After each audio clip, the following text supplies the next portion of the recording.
Welcome to the March 23rd meeting of the Revere City Council. All rise and salute the flag. I pledge allegiance to the flag of the United States of America and to the republic for which it stands, one nation, under God, indivisible, with liberty and justice for all. Madam Clerk. Roll call of the members. Councilor Argenzio. Here. Here. Councilor Cogliandro. Here. Here. Councilor Janino. Here. Here. Councilor Greeno Sawaya. Here. Here. Councilor Haas. Here. Here. Councilor Kelly. Here. Here. Councilor McKenna. Here. Here. Councilor Mercurio. Here. Here. Councilor Novoselsky. Here. Here. Councilor Silvestri. Here. Here. And Council President Zambudo. Here. Here. Quorum is present. Approval of the journal of the regular meeting of March 2nd. All in favor or opposed? So ordered. Approval of the journal of the regular meeting of March 9th. All in favor or opposed? So ordered. Calendar item number 4, motion presented by Councilor McKenna that the City Council request Tammy Saporito of National Grid to appear before the City Council to address citywide issues of double poles and streetlight outages. Further, that all City Councilors be requested to compile a list of National Grid work orders and issues to present Ms. Saporito at the proposed meeting. Mr. McKay, name and address, please. I am not Tammy Saporito, but my name is Jim McKay, 525 West Street in Rentham, Massachusetts. Could you tell us what your title is at National Lead Grid? process manager in the Outdoor Lighting and Attachments Group. Thank you very much. So, Councilor McKenna. Thank you. During my 11 years as a counselor, we would have Dan Cameron come in front of the council. It was like quarterly or whatever, a couple of times a year, and he would tell us about, we would talk about national double poles. And then once he left, that whole, Dan coming in, it just stopped. It just stopped. And we do have a real problem we have a big problem with street lights out, which I've been trying to fix 2 of them for 2 years, and nothing. And we do have double poles, like we have poles that are off the, they're not even double poles, they're flying. Chunks. Yeah, it's crazy. They're like off the sidewalk. So that's why I put the motion in for you to come in, just so we can have a conversation and maybe have this on a regular basis. Absolutely. Thank you. And I did want to make sure I don't leave here without giving my card. So when you do have your particular issues, which, the micromanaging component, we can work on those. I can do that in front of the machine when I have, our work orders up in front of us. So I do want to make sure that you guys have my contact information when I leave. As far as the double poles go, I'll just kind of start with a little background here.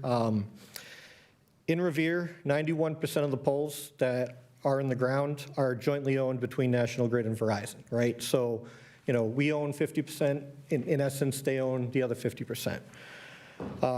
In 2017, the most recent joint pole ownership agreement between us, we have a custodial agreement that states the National Grid is responsible for setting the poles. Verizon is responsible for removing those poles. So, again, I think in general, a lot of the poles that you're going to see in the city are ultimately waiting to go from the top down, top attachment down to the bottom, for Verizon to make that pull. As we, after the pole gets set, the first thing that National Grid needs to do is create an engines ticket. Engines is basically the tracking database that's used for all the parties on the pole to basically collaborate and understand who's next to go. So, if you have a, National Grid transfers, they're going to cut the top of the pole off at the electric. And then if Firewire is on the pole, and then Comcast, and then Verizon, it's going to be in that order, showing from top to bottom who needs to go. As that party, Revere Fire, in this example, completes that transfer, they mark it complete in engines, and then the next to go notification goes to Comcast and so on, and whoever it might be, right? So on the list in front of each of you, I think there's 136 double poles on that list right now.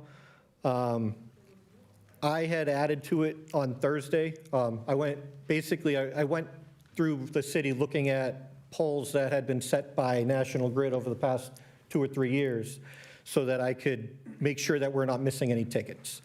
I was able to add 14 new tickets, so the number of tickets and engines at this point should be 150 tickets. 70 of those are waiting for Comcast to make their transfers. So ultimately, that's kind of my target right now, is to get them moving so that, those 70 tickets in Comcast name can trickle down into Verizon's queue, and then Verizon can start pulling those polls on a regular basis. There are 7 different companies that are listed as next to go on the tickets that exist in Revere right now. I think there's 11 different fiber companies that have agreements with National Grid to attach. So, it is pretty spread out, but, it's 34 for Revere Fire, Crown Castle 4, RCN 2. There's a Revere Municipal Fiber for 2. And then Verizon has 22, while National Grid still has 11 of our own. So, in regards to the ones that we can control, the National Grid controls, there are 4 poles that we have to pull, 6 that require electric transfers, and 1 that's a streetlight transfer that needs to take place. I've reached out, I've been working with our ops team to make sure that that work is getting done. I was told that one of the probably more visible double poles is in the rotary at Broadway. That needed some permitting to get done, and that permitting is in place, so we are looking at an early April removal of that pole. So, we are still looking to, make more progress. They are aware of each of the 11 tickets that are in our queue. And, I'm going to continue to work with our operations team to make sure that, we stay ahead of those while continuing to push with the Comcast, Revere, with the telecommunication attachments to make sure that they're continuing to do their tasks as well. Any questions at that? Yes. I'm sorry. Councilor Mercurio. Thank you, Mr. President. Thank you for being here. So you said there's 166 double poles right now? 136 on the sheet that you have, 150 after some get submitted today. Okay, so it starts from the top, National Grid, and then works its way down. Correct. You're familiar with the DigSafe system, right? Yes. Correct? I'm just curious, how come they don't have like a DigSafe system in place where you can hire a subcontractor to come in and move all these wires down in a quicker manner to get rid of these poles, and collecting money from all the member utilities? So the DPW is looking at that as an option. Right now, it's more so, I don't want to speak for Verizon, but I know that there is some union restrictions on the work that can be done. I think liability in people, going out and touching other wires has been a concern. But again, I think National Grid would be in favor of that. So that's just not in place at this time. Okay, with that being said, I have seen other power utility companies installing power lines throughout the city of Revere. Yes. So I don't think there's a union issue there, correct? For setting new poles? No, yes. Yes. Setting poles and transferring wires.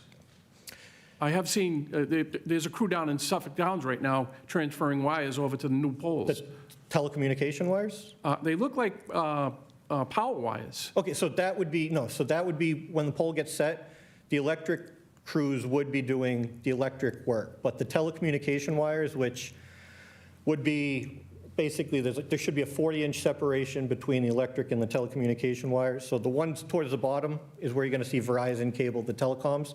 Those are not going to be touched by the contractors who are doing the electric work.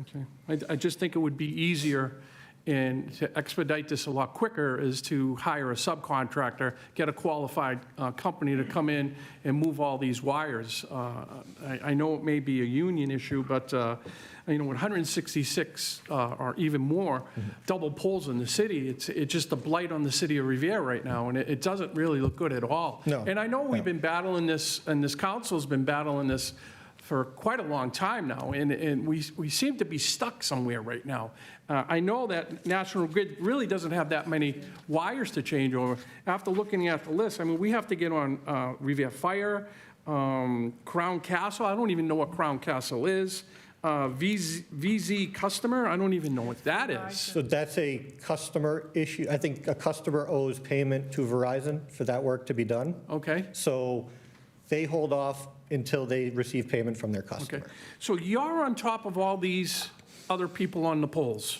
Yes, yes. Okay. And how many notices have you sent to Revere Fire? I have not sent anything to Revere Fire recently, but that's not to say it hasn't been done. Okay. I know 2 weeks ago, I did reach out to Comcast, letting them know that I would be here. There's, 65 or 70 locations for them to address. They acknowledged my email, said they would get crews on it. So again, in terms of trying to get things to move, I do know that Comcast, when I've reached out, has been active. The municipalities, the fire departments, I should say, sometimes they have more of an issue because the budget might not be there for their moves, and they'll kind of fight it a little more. I did want to come here first, have this conversation, get your, ultimately your blessing to kind of go after the fire department and, fiber and, perhaps your support. And, then, of course, that would be the next target, right? Yep. Well, I speak for myself, and I think I speak for the council, that we'd like to see a little more progress a lot quicker also, so. But thank you for being here. We appreciate all the information that you have submitted to us, and I hope we can get some of these resolved. Absolutely, yeah. Thank you, Councilor. Councilor Argenzio. Thank you, Mr. President. So you explained that the electric company goes first and then it moves down the pole. Correct. So now if that second group doesn't move, then nothing else can happen? Correct. Okay. And what's the reason for that? So it's more about not being able to, sometimes it's just not physically being able to get up and over Okay. that next wire. Right. I mean, I do think, it's always been top down. So Right, the okay. top attachment in the telecom space should basically transfer theirs over, cut the next 10 inches or 12 inches of pole down so Okay. that, the next party can basically just come right over the top of that old pole, or the old pole into the new pole. Okay. And you said that there's a data system that you use that notifies the next person in line? Yeah. Is the Revere Fire on that data system? Yes, they are. They are? Yeah. Okay. And they are active, yeah. And there really is nothing anyone can do. If one of these companies says, we're busy, we just can't make it out, there's nothing to force anyone to do any of these things. I mean, sometimes we can get creative and have other people, in some cases, it's situational. Okay. I've had situations where I have, said, we're going to move around this, sometimes it might be a street sign, right? Like Verizon might get out there, they might not want to move a stop sign that's drilled to the pole, for obvious reasons, right? Okay. So we would have to send the city back out for that later. We can move things around and change the order if somebody's being, unresponsive. Okay. But again, that does take, a little more, micromanaging, for a better word, to Okay. get that. And to Councilor Mercurio's point about hiring a subcontractor that could come in and move everything, is there such a thing? Does anyone have? Not at this point, but it is a conversation that the DPU is driving right now. Okay. So I'm not going to say that that's not going to be the case a year or two from now, but it's not the case today.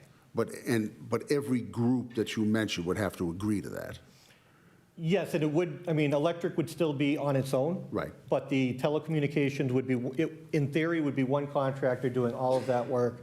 Okay. And I think the biggest thing for that to be successful would be, Verizon would have to buy in as well. And again, they have, Okay. union concerns about it. Okay. But DPU is driving that, They or are. trying to do that? They are. Okay. Yes, yes. Thank you very much. Thank you, Councilor. Councilor Guarino Suaya. Thank you, Mr. President. Jim, thank you for coming today. I appreciate it. I have one that is an extreme emergency. I've called it in a few times. I will give you my sheet here that has the 5 that are not on your list that I need done ASAP, but there's one, the McKinley and Washington Street one. It is extremely dangerous because the concrete at the bottom of it has completely deteriorated, which you can see on here. It is Okay. almost leaning on someone's house. So once that falls, we're going to have some serious impact. Of course, yeah, yeah. And then there's another one at Oak Island that is a single pole. I have the pole numbers for you. I just need those taken care of ASAP. I'm just afraid that they're going to fall and someone's really going to get hurt. So I will give you this, and my number and email are on here. Perfect, yeah, no, and I can reach out and make sure we take care of that. I mean, one thing too that's important for kind of giving these pushes, right, is the difference between the important, the safety concerns that are, that are urgent, right, versus the desire to go from 150 open double poles down to 50. And, sometimes they don't necessarily, if I'm pushing, Comcast to get, 50 locations addressed, that almost takes away some of that ability to focus on the one single location, right? So, Right. I mean, I definitely will, push these individual ones. Now, would you be the contact person if, for example, there is a light up and it's working, but it's too bright and there's no shade on it? and It's Yes. shining on someone's bedroom? Yes. Are you the contact Yes. person for that as well? Yes, Okay, before you leave, can I get yes. your information? I Thank you. know, maybe in the fall, we had an issue, I can't remember the name of the street, but I drove by it, and they actually did put a shield up. because of- Witherby, That's yes. me. Yeah, okay. Okay. So, is I have that- another one on Chamberlain in the same Okay, area. but the Witherby one is working? Yes. As needed? Perfect. Thank you. All right. Thank you, Counselor. Counselor Novoselsky? Thank you, Mr. President. Jim, thanks for coming down. As everybody knows, I've been through this for the last 26 years. And, but this time, I have to give National Grid some kudos because of the short number of polls that they have waiting to be done. But, I am disappointed in Comcast and, some Verizon. And I did speak to the chief this week, the fire chief, and he said he has one of his captains that's in charge of that, and he's on the nuns list. And he's going to start getting to it. And I understand that one contractor right now cannot move all the cables. Because if Comcast touches Verizon and something happens to it, they got to start blaming them, and, Exactly. everybody's going to have a little war on it, so, and I understand that. But the one that really bothered me, the one that I had, wasn't even on the list for 10 years. And we finally got that on the list, through Dan, when Dan was here a few years ago. And it took Comcast and Verizon and a few others to get it moved. And thank God I had somebody that was on the wire list for Verizon, and he jumped it for me, to Yeah. get rid of it. And, sometimes that's what we have to do, and talk to the people on the street. Because they're the ones that are doing the work. And if it's going to make things easier for them in the long run, so be it. But I am going to be having a list of lights that I want to increase around the schools and the parks. Okay. Up to 96s. Okay. And honestly, when they had the city done a few years back, I'm not totally happy with it, and I got some excuses from someone in your office saying, well, they can't increase a 25 up to a 96. It shouldn't have been a 25 in the first place. It should have been at least a 48. And now I'm asking for it to be up. And they said, well, we can't do it in a residential area. This is a school and it's a playground. It doesn't affect any homes. So, I'm asking for that. And it's not roadway facing? It's facing the playground, or this particular light? It's a series of lights that cover all of Garfield School. Okay. Because they're all weak lights, and the kids come out at night, during the wintertime, and it's dark down there, and, I want to lighten up that area as much as possible to protect them, that's what it's for. Yeah, of It's the course. same thing over at 50 Walnut Ave. I'm going to put in for 3 or 4 lights to increase them up to 96s. So I have an issue with it, And I'd like to see it done, and again, it's protecting people, it's not because I want more light down there. There's a reason for my madness. And so that hopefully the superintendent will be pushing those through over the next month or so and getting those done. But I've been waiting over a year for those to get pushed ahead. Okay. So, but, I wish you good luck, and we'll be through it. Thank you. Yep. Thank you, Counselor. Counselor Haas? Thank you, Mr. President. Jim, thanks so much for being here. Hopefully, we don't scare you off like we did the last gentleman, but is there a way, I know you told Councilor Sawai you would hand your contact information over to her. Is there a way the council as a full could get your card or your email address before the end of the night? I do, yes. So any issue regarding outages, down wires, questions about Yes, leaning poles yes. can be directed to you? You can do that, yes. Great. For double poles, for the streetlights, yeah, third-party attachments as well, but yes, you can absolutely reach out to me for those. Great, thanks. Yeah. Thank you, Counselor. Counselor McKenna? Thank you, Mr. President. Jim, thanks for coming tonight. I really appreciate it. I know we've asked a couple of times for people to come to represent National Grid, and they haven't. But I have a couple of problems. First of all, the floating poles. Those are so dangerous, especially for kids. Kids walk that area, and you have a pole that's like, 2 feet off the ground, and it's floating. It has an arm that's holding on to another pole. Yeah. Those are the ones that should get fixed first, I believe, because that's a safety issue. So, and I have one on Summer Street in Revere that's floating, Summer Street. I got pictures. I took Perfect. Yeah, I'll take- pictures. okay. So, the other thing is, I have 2 streetlights that have been out for 2 years, and we've called Tammy, we've called 1-800 number to report it, and the residents have called, and they haven't been done yet. And the 51 Bennington Street, the light is right on a crosswalk, which is the Beachmont School. They cross to go to the Beachmont School, and the light's out. And in the wintertime, it gets dark at 4 o'clock, kids get out of school, and they've been walking in the dark. So I just can't understand why this light cannot be fixed. It might be a conduit, I have no idea, but it hasn't been out. It's 51 Bennington Street, and it's been a number of times that we've asked to have it fixed.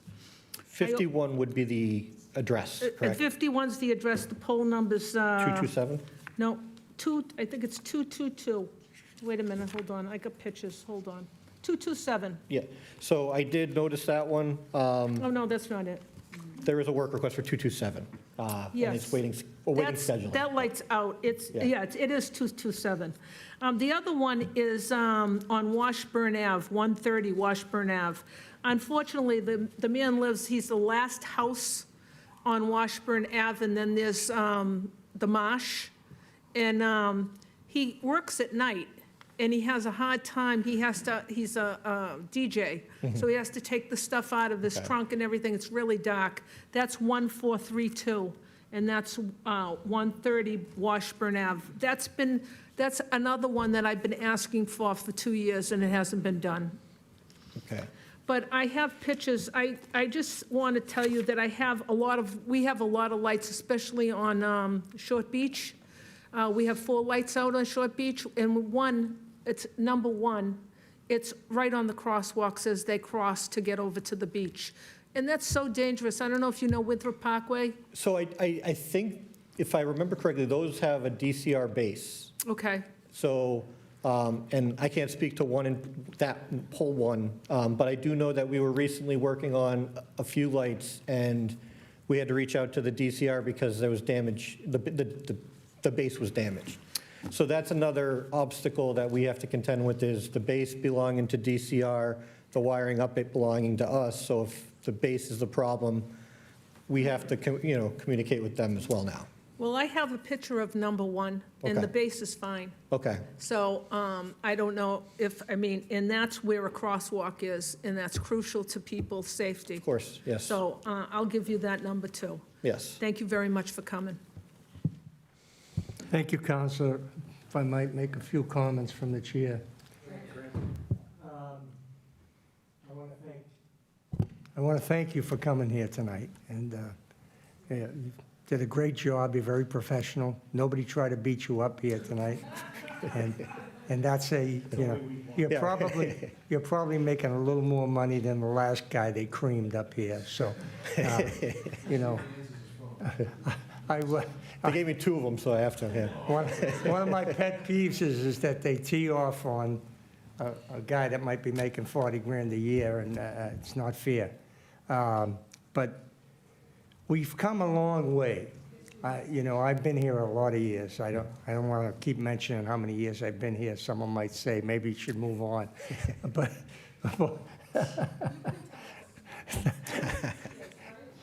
many years, 26 years. But the bottom line is that we used to have a real problem even communicating. And then we had Dan Cameron and Stanley Yukovich from Verizon, and we had a really cooperative team and a program that actually works. Then it just went astray recently because people move on and so forth and so on. Right. We'd like to get back to that type of communication, and you sound like the person that can do that, and I'm thrilled to have you as part of the team.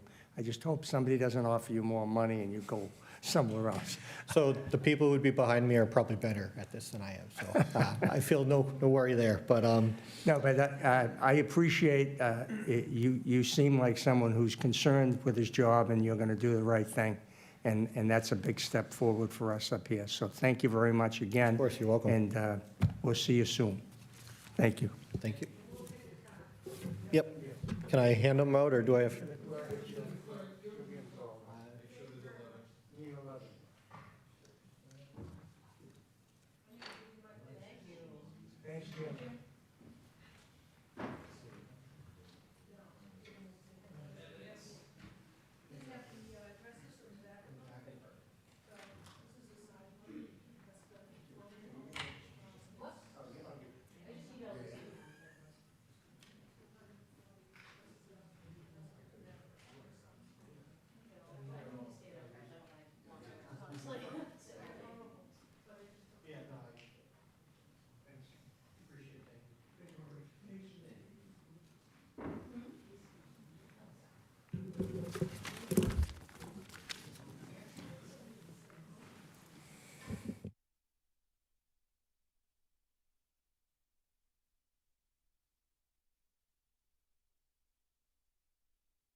Okay, moving on.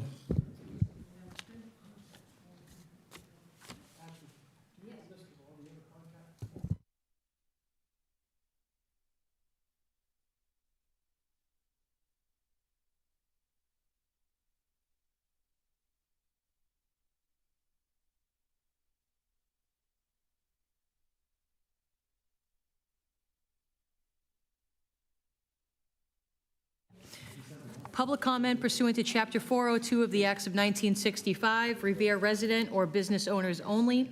Complete name and address for the record. Indicate which council order number you will be speaking on. 2 minutes per person. Public comment period is capped at 30 minutes total. Name and address, please. Hi, Corey O'Hara, 270 Beach Street. Motion 26059, I believe, in regards to the battery facility. So I'm not super prepared to speak on this. I'm going to do my best because I'm pretty passionate about this subject. So basically, I just want to get this out so the public knows what's going on, because I feel like there really hasn't been any transparency on this matter.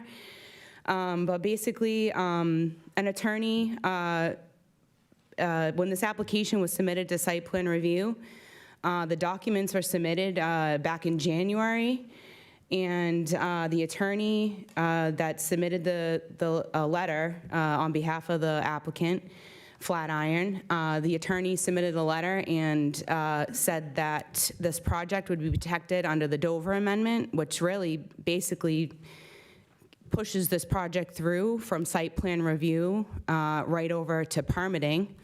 And so what that does is it really takes away due process from the public really having to know anything about this project. So it really doesn't have to come to any board, doesn't have to go through zoning.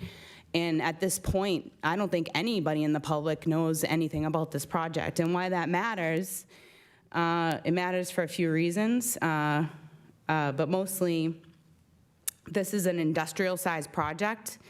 I don't know whose ward this is. I think it's 6. All right, so I don't know if the ward councilor was made aware of this back in January at all. And if they were, you know, the neighbors should have been notified immediately through mailers or something that this project was going to be coming.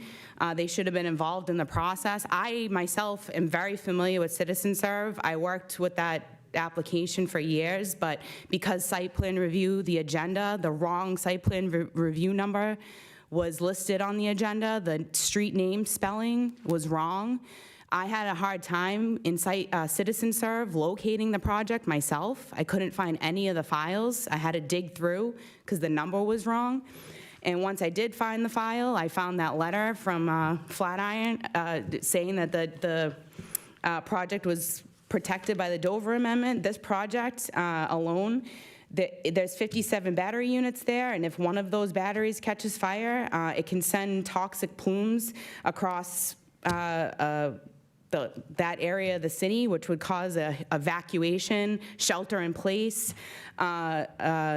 you know, over schools, homes, parks. I'm afraid I got to stop you. I'm just saying this project. I gave you 2.5 minutes. Okay, I'm sorry, but this project deserves transparency, the whole mitigation negotiations to be done in public.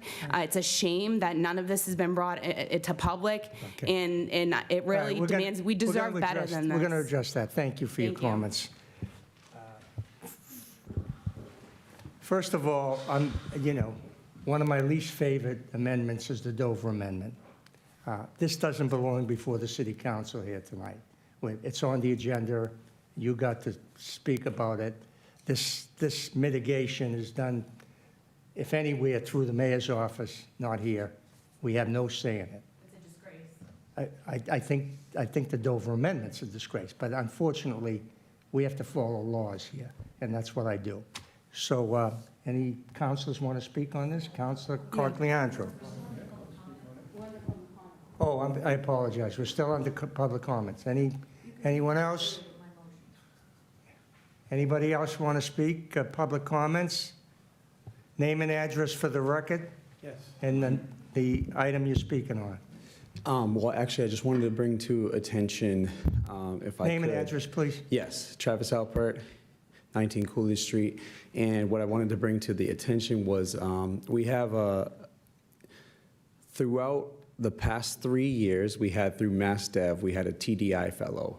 It's an initiative for development, and we had Laura Carpenter doing amazing things, and so many things were happening with businesses being sustainable and community, and I don't know, there was just a lot of community engagement, and MassDev has pulled the plug on that, even though initially we had Revere Beach and Shirley Ave as a district, and we were going to move forward with that momentum on community development. So I just want people to be aware of that, because we are going to try to be advocating to MassDev to keep Revere as one of those districts that gets funding and grants to do more community engagement and community development. So I just wanted to make people aware of that. Please be in touch with me so that we can get the right communication as a collective to MassDev, so we can continue that community Point of development interest? engagement. You want to Mr. President? let people know what MassDev is? Sure. Point of interest, I'm sorry. That's State your not point. on our agenda. State your point. Doesn't the public commentary have to do with whatever we are discussing Sure. on the agenda? I apologize. That's Just true. making it known. Okay, well, you got some words out there anyway. Thank you for the leeway. Thank you. Anyone else on public comments? Okay. That's over.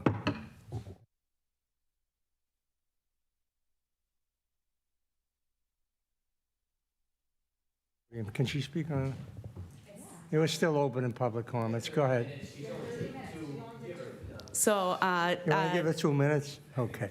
site plan review motion as well. So in regards to site plan review, I think that that motion should be supported. About 98% of public meetings are covered by Revere TV. I think it would be appropriate to reallocate funds to make sure that the employees could be here so that they can cover that meeting.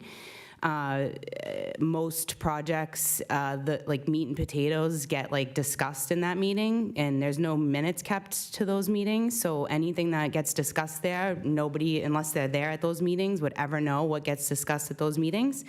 And especially when projects like the battery facilities are being discussed at these meetings, I think that's where the transparency would start. So the public could certainly already have had a heads up on something like this, had those meetings be publicized. So that's another important motion. Thank you. Thank you for your comments.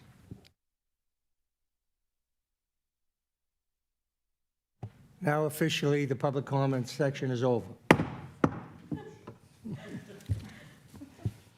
Calendar item number 5, unfinished business. This is the third and final reading, a zoning ordinance further amending Title 17 of the revised ordinances of the City of Revere relative to special permits. Roll call. Roll call on the third reading. Councilor Agenzio? Yes? Yes. Councilor Cogliandro? Yes. Yes. Councilor Janino? Yes. Yes. Councilor Guarino Sawaya? Yes. Yes. Councilor Hass? Yes. Yes. Councilor Kelly? Yes. Yes. Councilor McKenna? Yes. Yes. Councilor Mercurio? Yes. Yes. Councilor Novoselsky? No. No. Councilor Silvestri? Yes. Yes. And Council President Zambudo? Yes, this is automatically Yes. tabled till the April 13th? April 13th.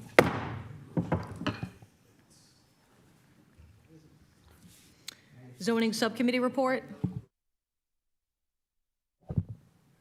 Mr. Chairman, Silvestri. Thank you, Mr. President. This evening, we had 2 items on the agenda at the zoning subcommittee. The first one was Elmwood Street, and the petitioner asked for an extension, which we voted favorably in doing so, Mr. President. You want a roll call vote on that? Let's have a roll. Shall the City Council approve the petitioner's request to extend the action deadline pursuant to Chapter 40A, Section 9 by 90 days? Councilor Agenzio? Yes. Yes. Councilor Cogliandro? Yes. Yes. Councilor Janino? Yes. Yes. Councilor Guarino Sawaya? Yes. Yes. Councilor Hass? Yes. Yes. Councilor Kelly? Yes. Yes. Councilor McKenna? Yes. Yes. Councilor Mercurio? Yes. Yes. Councilor Novoselsky? Yes. Yes. Councilor Silvestri? Yes. Yes. And Council President Zambudo? Yes. Yes, the agreement has been approved. Thank you. Also, the second item on tonight's zoning subcommittee agenda was for 855 Broadway, confirming, turning a non-conforming structure in use from a tow company to a restaurant. We voted favorably with some conditions, so that's how we went. Thank you. On the special permit with conditions, roll call. Shall the City Council grant the relief requested subject to the conditions as reported by the zoning subcommittee? Councilor Agenzio? Yes. Yes. Councilor Cogliandro? Yes. Yes. Councilor Janino? Yes. Councilor Guarino Sawaya? Yes. Yes. Councilor Hass? Yes. Yes. Councilor Kelly? Yes. Yes. Councilor McKenna? Yes. Yes. Councilor Mercurio? Yes. Yes. Councilor Novoselsky? Yes. Yes. Councilor Silvestri? Yes. Yes. And Council President Zambudo? Yes. Yes, the special permit has been granted, subject to those conditions. And there was no other business in this zoning subcommittee. Thank you. Thank you, Mr. Chairman. Next up is the Legislative Affairs Subcommittee report. Chairman Agenzio. Thank you, Mr. President. We had one item before us. That was an ordinance further amending Title 12 of the Revere revised ordinances relative to construction procedures for street and sidewalk openings. We did discuss this. We did add an amendment onto this, and it was looked favorably on by the committee, and I would like a roll call in the affirmative.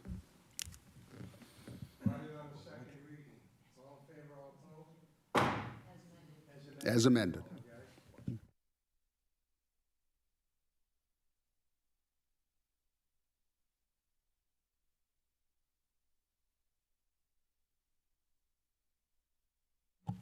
Shall the City Council approve an ordinance relative to construction procedures for street and sidewalk openings as amended? Counselor Agenzio? Yes. Yes. Counselor Cogliandro? Yes. Yes. Counselor Janino? Yes. Yes. Counselor Guarino Sawaya? Yes. Yes. Counselor Hass? Yes. Yes. Counselor Kelly? Yes. Yes. Counselor McKenna? Yes. Yes. Counselor Mercurio? Yes. Yes. Counselor Novoselsky? Yes. Yes. Counselor Silvestri? Yes. Yes. And Council President Zambudo? Yes. Yes, the ordinance is engrossed and ordained as amended. Next up is the Appointment Subcommittee report. Chairman McKenna. Thank you, Mr. President. Tonight, we had a new appointment, Anthony Pazziali, to the Conservation Commission, and everybody spoke very highly of him. And then we had one reappointment, Leila Petrie, to the Affordable Housing Trust Fund Board. Could we ask for a roll call for these two appointments? We'll take them up together in a roll call. Thank you. Shall the City Council confirm the appointments as reported by Chairwoman McKenna? Counselor Agenzio? Yes. Yes. Counselor Cogliandro? Yes. Yes. Counselor Janino? Yes. Yes. Counselor Guarino Sawaya? Yes. Yes. Counselor Hass? Yes. Yes. Counselor Kelly? Yes. Yes. Counselor McKenna? Yes. Yes. Counselor Mercurio? Yes. Yes. Counselor Novoselsky? Yes. Yes. Counselor Silvestri? Yes. Yes. And Council President Zambudo? Yes. Yes, the appointments have been confirmed. Next up is communications. Calendar item number 11, communication from the mayor relative to the reappointment of the appointment of Sean Bruno as a constable for the city of Revere. Calendar item number 12, communication from the chief of planning and community development relative to a low-income solar program.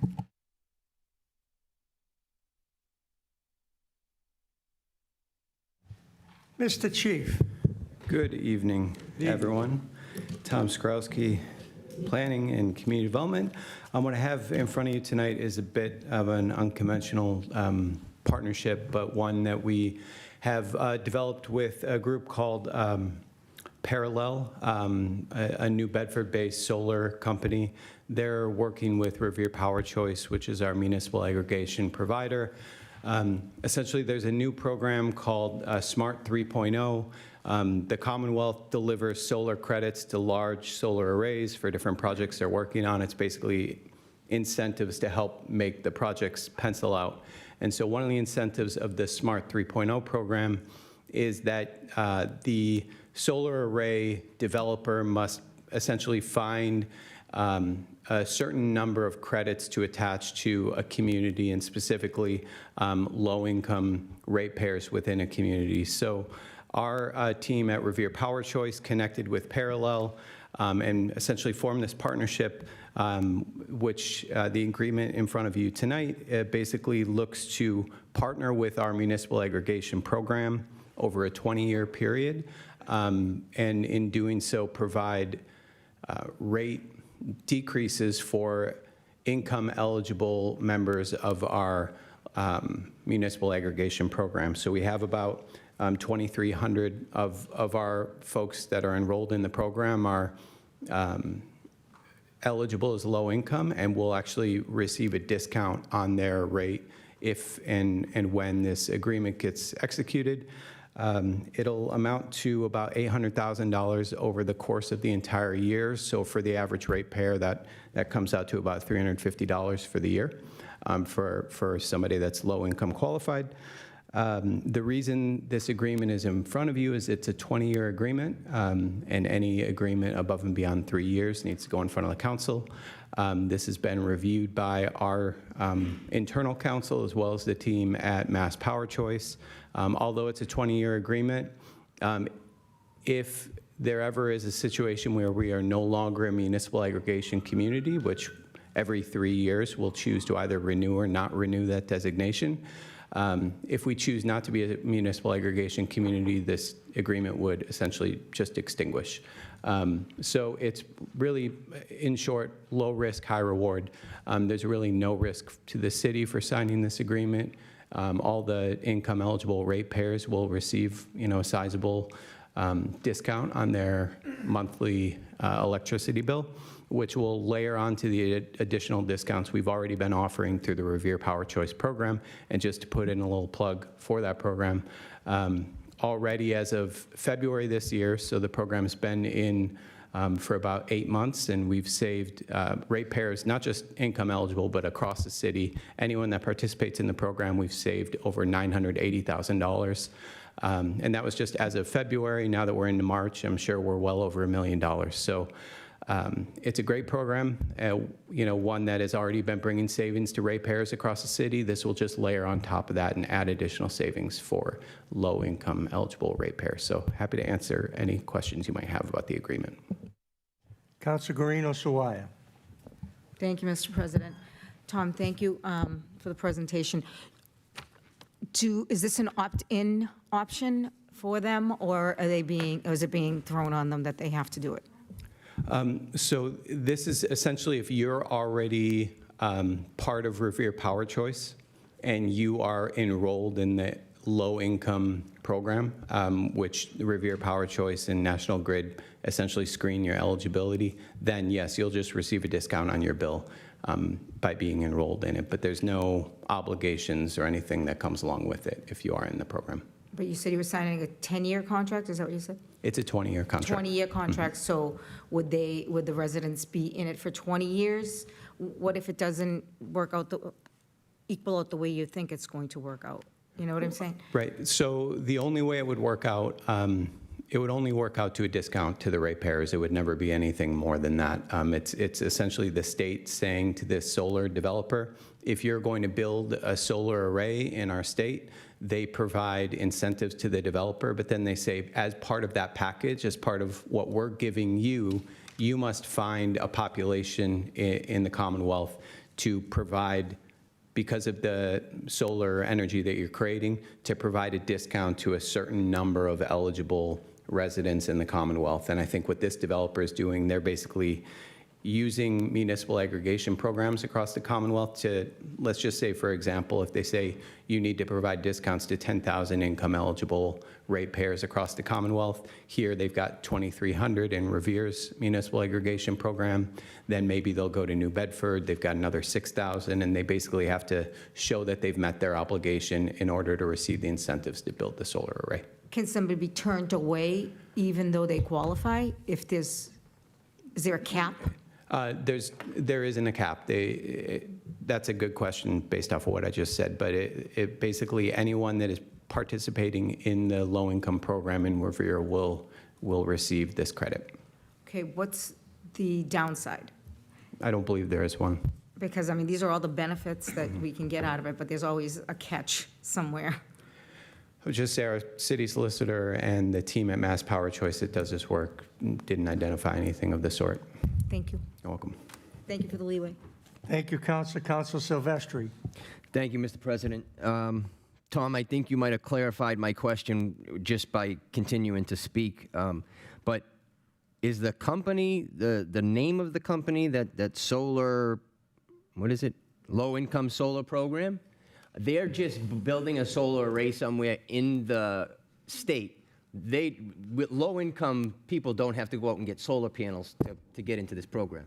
Correct. They're based out of the South Shore, so they've got arrays in Bourne, Dartmouth, New Bedford. So it's just, for whatever reason, doesn't make a ton of sense to me, but by virtue of their creating this and getting state incentives, they have to choose different populations across the Commonwealth to provide discounts to.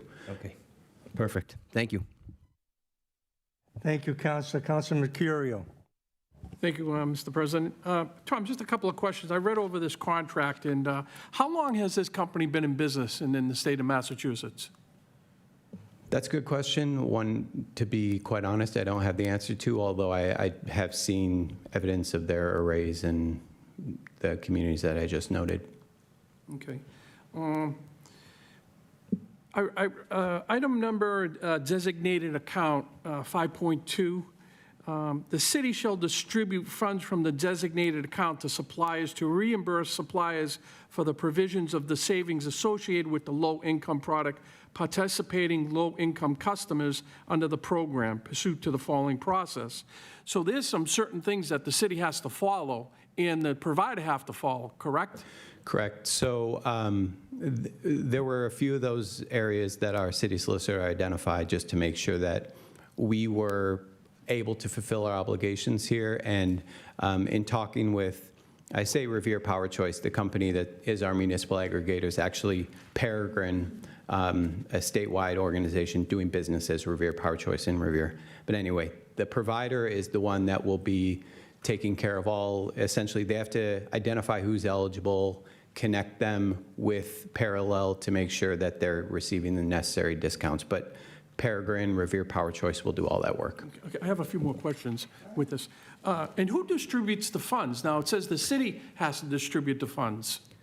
Well, in a sense, we do through Peregrine, through Revere Power Choice. So we are the municipal aggregator, the city, but Revere Power Choice is our service provider. So they're the ones that will be distributing the funds in, and it'll essentially just look like a bill discount for low-income consumers. And there'll be a separate account for this, for the city of Revere?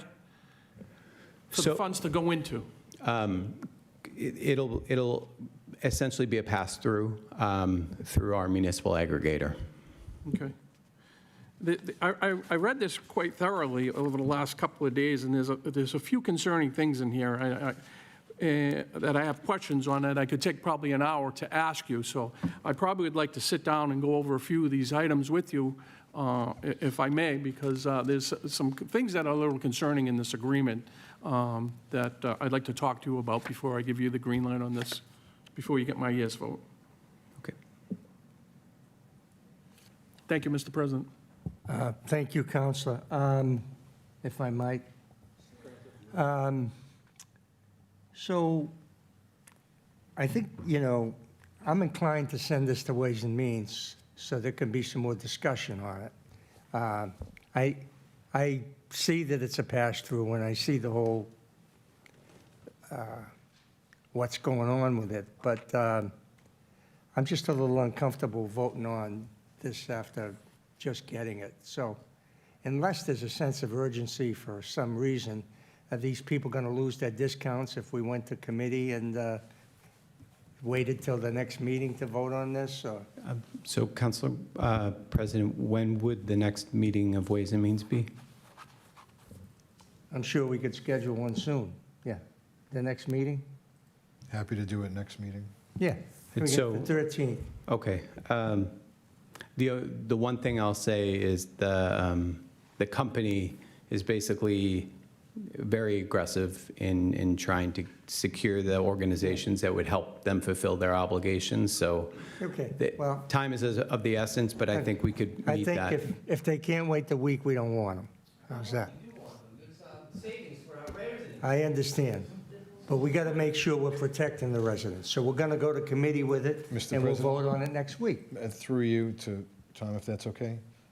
Is there a deadline? Is there a time that would be better? Because we have, the next meeting is April 13th. We're the 23rd now, that's 3 weeks away, correct?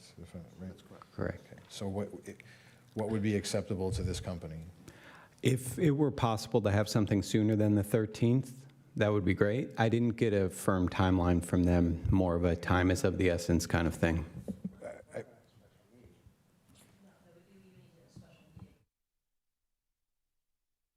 We'll I'm have saying it, if we put we'll it have it on the 13th. If we put it in committee, we could hold a subcommittee, right? You can hold the subcommittee before that if you'd like, but we're not going to vote on it until the 13th. Understood. Yeah. I'm just trying to help. Yeah, no, I understand that, but I just don't see how 2 weeks is going to make a difference. All right, thank you. Ways and Means.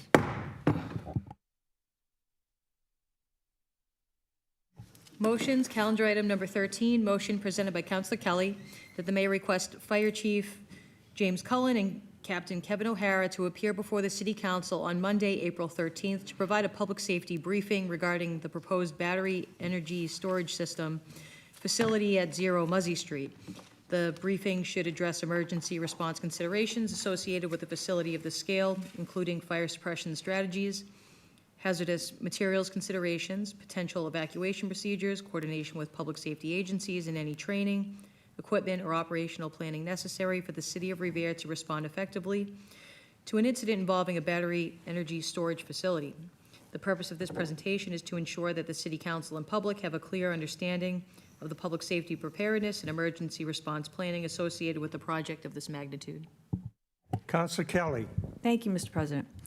So I just want to give a little background just for the purpose of residents, because I have been contacted by some residents, and so I just want to give some background information on this. So I was contacted by the applicant's attorney and told about this proposal, and it was made clear at that time that this isn't a proposal or something that the city council will be voting on in its usual way. So I've had residents call me and say, I hope you're not going to support that. I hope you're going to vote no on that. And it's frustrating for me when I have to tell them we won't be taking a vote on that. It's not something that I'll be voting on. They get frustrated, I get frustrated. But at this point, I think we've seen this happen more and more, where decisions are driven at the state level and the role of local government is more limited than people expect. So taking all of that into consideration, I think it's even more important that we focus on what we can do here at the local level, especially when it comes to public safety. That being said, this motion is simply requesting that the fire department provide a public safety briefing regarding the proposed battery energy storage system at 0 Muzzy Street. Based on the materials submitted so far, this is a large-scale facility, including dozens of battery units and associated infrastructure. Given the nature of battery storage systems, it's important that the city fully understands emergency response considerations, including fire suppression, hazardous materials, and evacuation planning. It is important to note that this motion is not about taking a position on the project itself. It is merely about ensuring that the City Council and the public are fully informed on safety and preparedness. The fire department's expertise is critical in helping us to understand what exactly will be required from a response, training, and equipment standpoint. This is a reasonable and necessary step for a project of this scale, and I respectfully ask for the council's support on it tonight. Thank you. Thank you, Councilor. Councilor Agenzio. Thank you, Mr. President. I think this is an excellent motion. I know when this came to light, all the questions I get about this facility are concerning fire safety, hazardous material. So I commend Councilor Kelly on making this motion. I think it's great, and I look forward to hearing from the fire chief. Thank you. Councilor Cogliandro. Thank you, Mr. President. Great motion, and, you know, in speaking with the fire department, I'm happy to have them come up here and voice their concerns. You know, if this is going to be something that's going to be put in place, and again, it does not come before this council, but we can do our part, as Councilor Kelly said, to, you know, pick up on the transparency. I spoke to Hannah Larkin from Bess, or not from Bess, from Flatiron, and they are going to come before us and give a full presentation on what it is they're doing, and I highly intend to make sure that my constituents know when that's happening so we can get them here during public comment. But, you know, we are going to do our part to make sure that we bring transparency to this process. And, you know, unfortunately, this is out of our control, as Councilor Kelly said. So thank you, Mr. President. Councilor Silvestri. Thank you, Mr. President. I fully support the motion. It's a great motion. I did have an opportunity to sit down with the petitioner, and I had a ton of questions for them on economic impacts, environmental impacts, fire department usage, will they be providing equipment, and they gave me their word. They're meeting with the fire department. Any training or tools we need for them to have in the city to put out a fire of that such or whatnot will be paid for by the company to our fire department. Also, the units are self-contained units, and they keep the fire within themselves. They do allow, and if once the contract is done, they have to remove everything from the site and take it out if the contract does not continue further. But motion is great. I'd like to hear more from the fire department themselves. Fully in support. Thank you. Thank you, Counselor. Counselor Mercurio. Thank you, Mr. President. Great motion. Thank you, Counselor Kelly, for bringing this to attention. I did also meet with the attorney representing the firm that's going to build this storage facility. I also went to the site plan and review. This is a large-scale system. It's 200 megawatts, 17 containers, and it's a pretty good-sized system that will be built here in Revere. I do have concerns. I'm glad the fire chief and the Paul Cheever, the fire chief engineer, is on board. He has very good knowledge of these systems, and they're going to make a big presentation in front of us. I'm not in favor of this Dover Act, that a company, a utility like this can come in here and do this to us without giving us, without us having a vote on it. But with that being said, I think we'll be in good hands with Paul Cheever and the DPW to getting water up there and making sure everything will be okay. So thank you, Councilor Kelly, for bringing this up to us, and look forward to further conversation with this. Thank you, Mr. President. Thank you, Counselor. Counselor Guarino-Sawaya. Thank you, Mr. President. I support this motion wholeheartedly and appreciate the opportunity to hear from our fire department. Public safety has to be our top priority, especially with the project of this scale. It must always be our top priority, especially when we're discussing a project, and this project in its complexity. This is not an easy thing that's going to be coming up, but I also understand that the city of Everett and Chelsea are also getting one of these. What I want to hear from our fire department and first responders is very straightforward. What do you need? What equipment, what training, what coordination, what planning is required to ensure that if something were to happen, we are ready to respond effectively and safely. These facilities come with very real consideration: fire suppression challenges, hazardous material concerns, and evacuation planning. And we owe it to our residents to ensure that every precaution is in place. I really appreciate Councilor Kelly putting this motion in.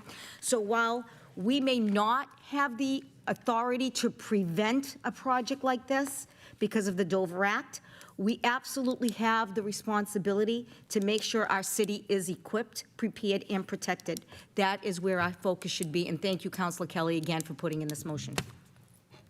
Thank you, Counselor. Counselor Kelly.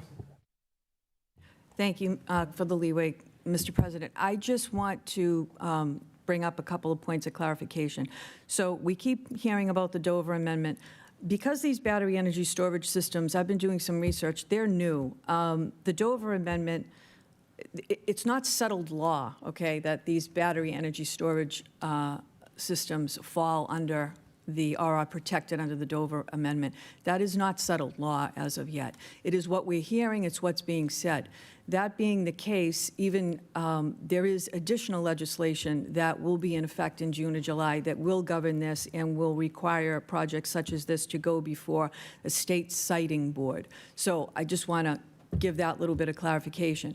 In terms of that, there is a town I didn't even know existed, the town of Oakham, Massachusetts, that is actually fighting a battery energy storage system from coming into their town. They've had to hire and pay for private legal counsel to do so, but they are doing it. So I just wanted to give that point of clarification. Thank you. Thank you. If I might. Thank you. I guess I appreciate the motion, and it's, I'm uncomfortable that this is not before the city council and we're having this public hearing. I think the mayor owes you a debt of gratitude for putting this motion in, because he should be having this public hearing, and the fire department should be having this public hearing to educate the citizens, because frankly, I'm not comfortable with this. I didn't sit with the principals because I want to do my own research, but I hope it's not covered by the Dover Amendment, as a matter of fact. But I'm afraid it will be. So we're going to vote on this, and we're going to, we're going to create a public hearing here that we have no final say in. And that's okay because it's educational for the citizens. And that's what we're going to go forward with it. Breaks the rules, but go ahead. Thank you for the leeway, Mr. President. I know they explained how it was going to fall under the Dover, but in reading the Dover Act, I'm not sure where it falls under that, as far as education or agricultural or any of that stuff. So I'd like to see the proof of how it falls under the Dover Act. So I think what we're going to do here now is go forward with the vote on this motion. And again, like I said, we're doing a favor to the citizens, and so that's why I'm in favor of this. But I was uncomfortable with this being before us because we have no say in it. And if somebody can prove that this doesn't fall under the Dover Amendment, then we have a whole new ball of wax here, because I'm frightened to death of one of these things. And I've been pushing for an ordinance for parking electric vehicles in garages, because you can't put the damn things out. So I want to see the fire department tell me how this can be put out. And so we'll go forward, and let's, on the motion, let's have a roll call on the motion. Roll call on the motion. Counselor Argenzio. Yes. Yes. Counselor Cogliandro. Yes. Yes. Counselor Janino. Yes. Yes. Counselor Greeno Sawaya. Yes. Yes. Counselor Haas. Yes. Yes. Counselor Kelly. Yes. Yes. Counselor McKenna. Yes. Yes. Counselor Mercurio. Yes. Yes. Counselor Novoselsky. Yes. Yes. Counselor Silvestri. Yes. Yes. And Council President Zambudo. Yes. Yes, the motion is approved.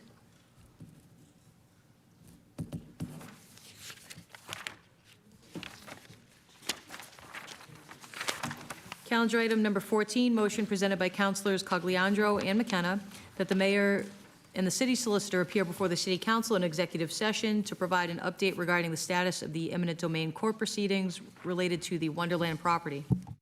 Councilor Cogliandro. Thank you, Mr. President. I'm not going to make any comments regarding this issue. It's in litigation, but this is not malicious in any way. This is housekeeping so that we can continue being educated on this process and anything up to date, because we're ultimately in charge of the financing of the budget at the end of the day. So that's why this was filed. Thank you. Thank you. Councilor McKenna. Thank you. I'm going to say something. Thank you, Mr. President. It's been a while since we heard anything about the, lawsuit. So, and I'm hearing rumors here and there, and I'd like to be updated. So that's why we put this in. Well, thank you. Thank you. Anyone else? On the motion, all in favor, all opposed? So ordered. Calendar item number 15, motion presented by Councilor Silvestri that the city council order to a public hearing an ordinance further amending Title 8 of the Revere revised ordinances relative to cryptocurrency ATMs. Councilor Silvestri. Thank you, Mr. President. So I know everyone knows that I filed a motion to have the crypto ATMs removed from the city, as they're been proven over and over again to be a conduit of fraud, excessive fraud, and targeting elderly and communities such as Revere. So I'll save anything else for the night of, but would like the council's support. Thank you. Any other councilors? This will go to a public hearing on the 27th of April. Calendar item number 16, motion presented by Councilor Cogliandro that the mayor request the chief of police to enforce parking regulations on Library Street and surrounding streets on Sundays between 12 p.m. and 2 p.m. to address illegal parking. Councilor Cogliandro. Speaks for itself. On the motion, all in favor, all opposed? So ordered. Calendar item number 17, motion presented by Councilor Cogliandro that the mayor request Revere TV to submit a cost estimate for televising site plan review meetings and uploading to YouTube as part of its regular meeting coverage. Councilor Cogliandro. Thank you, Mr. President. I think Ms. O'Hara said, why this needs to happen very eloquently earlier during public comments. It is very important, and I know myself I can't always get to the site plan review when things are happening in my ward, and I would love to have this recorded and televised. I do rely on Revere TV quite often to review meetings I'm unable to get to. So I agree, this is where everything starts. This is where the meat and potatoes are. And, I would like to get a cost estimate of what it would take to get someone in the room up there and, to work the cameras and, any other costs associated with it so that we can potentially get this done. Thank you. Thank you, Counselor. Counselor Kelly. Thank you, Mr. President. I just want to thank Councilor Cogliando for bringing this motion. I think this is a terrific motion. It is very difficult I know myself, I've had to contact Mr. Stringy directly. I have trouble using CitizenServe, getting the information off that platform. So it really would be just such a benefit to have these meetings recorded, so I really hope we can get it done. Thank you. Any other councilors? On the motion, all in favor, all opposed? So ordered. Calendar item number 18, motion presented by Councilor Kelly that the Revere City Council take a vote on whether to authorize and direct the City Council on behalf of the City of Revere to send a formal letter to the Massachusetts State Legislature, including members of the General Court, the Office of the State Auditor, and other appropriate state officials, expressing the city's support for the implementation of an audit of the Massachusetts Legislature as approved by the voters, and that upon approval of this motion, the city clerk be authorized to prepare and transmit said letter on behalf of the City Council. Basis for this motion: at the November 2024 state election, the voters of the Commonwealth of Massachusetts approved a ballot question authorizing the state auditor to conduct an audit of the Massachusetts Legislature.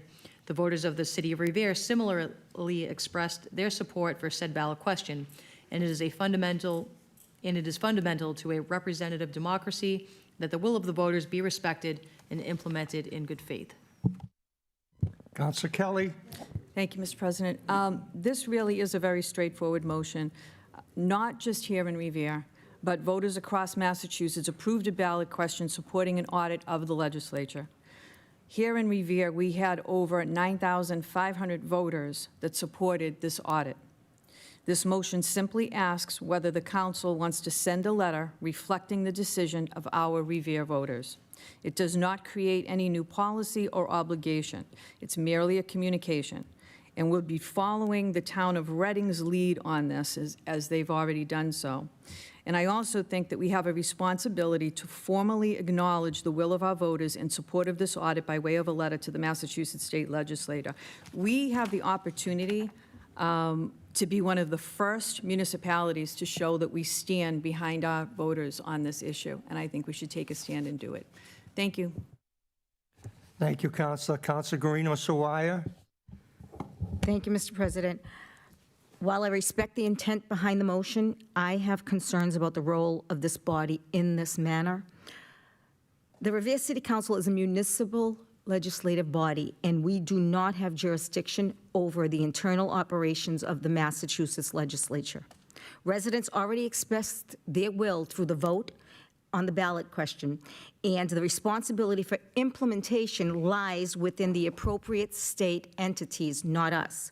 I also believe we should be mindful of setting a precedent where this council begins weighing in on broader state-level political issues and fall outside our municipal responsibilities. So the bottom line is this motion, to me, is out of order and beyond the jurisdiction of this council. I do respect Councilor Kelly's intent, though, but I just don't think it is appropriate for us to vote on. Thank you. Thank you, Counselor. Counselor McKenna. Thank you, Mr. President. So what I know of, and I might be wrong, but the vote was taken before the AG asked the auditor to answer some questions, and the auditor refused. So now it's in litigation. So I think where it is in litigation, we should stay out of it. But I think this happened, I think the vote happened before legal issues were taken. So I think we should stay out of it as a city. Thank you. Thank you, Counselor. Counselor Silvestri. Thank you, Mr. President. I first want to say I respect the motion. I secondly want to say that I voted in favor for the audit on the ballot in the election. But where I do have an issue is that it is being litigated in court. They overwhelmingly see where our voters stand with the 9,500 voters that voted in favor for the audit. I just don't want to get into a back and forth contest or have anyone look at us on an ill will, even though that shouldn't happen. But where the budget's coming up and they're proving funding's coming to the cities, I don't want to get into that mess right now. So I can't support this. Thank you.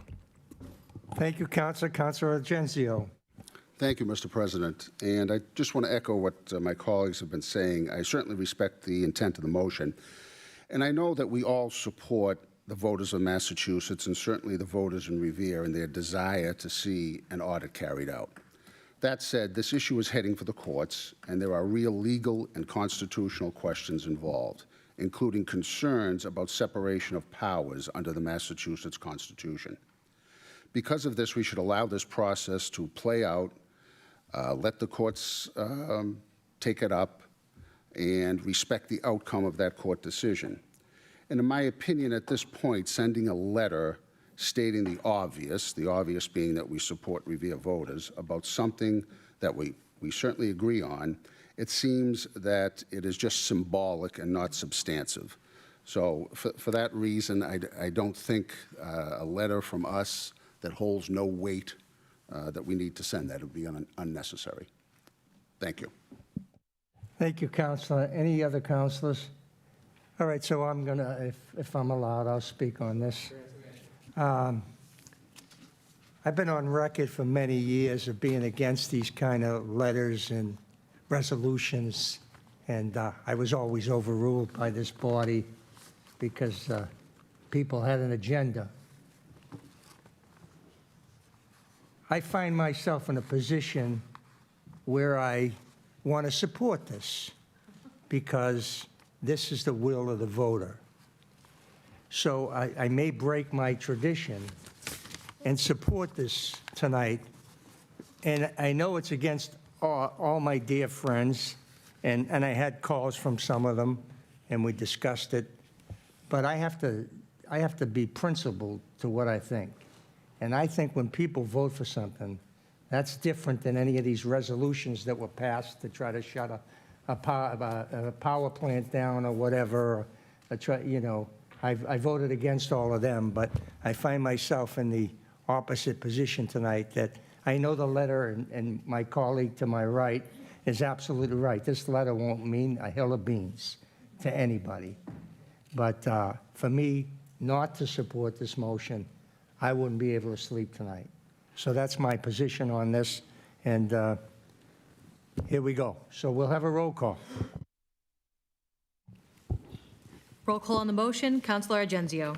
No. No. Councilor Cogliandro. No. No. Councilor Janino. No. No. Councilor Guarino-Sawaya. No. No. Councilor Haas. No. No. Councilor Kelly. Yes. Yes. Councilor McKenna. No. No. Councilor Mercurio. No. No. Councilor Novoselsky. No. No. Councilor Silvestri. Present. Voting present. And Council President Sambudo. Yes. Voting yes, the motion fails. Calendar item number 19, motion presented by Councilor Kelly that the Revere City Council award a certificate of merit to Brooke DiNuccio in recognition of her calm, quick thinking, and heroic actions during a recent medical emergency involving her grandfather, where she was able to control severe bleeding following a post-surgical complication until emergency personnel arrived. Councilor Kelly. Thank you. The motion speaks for itself, and I'll hold my remarks until that evening. Thank you. On the motion, all in favor, all opposed? So ordered. Mr. President, point of personal privilege. Councilor Novoselsky with a point of personal privilege. Thank you, Mr. President. Mr. President, this time of the year, we have our holiday seasons coming up, and I just want to wish all my Jewish friends happy Passover, which starts April 1st. And then I want to wish everybody here a happy Easter, and our Greek friends for Greek Easter coming the following week. And also, finally, I want to wish the Red Sox a good season. Go Sox. Thank you, Councilor. My good friend, Councilor Novoselsky, stole my thunder. I was going to wish everybody a happy and joyous Easter as we celebrate the risen Christ. This council will stand adjourned till April 13th.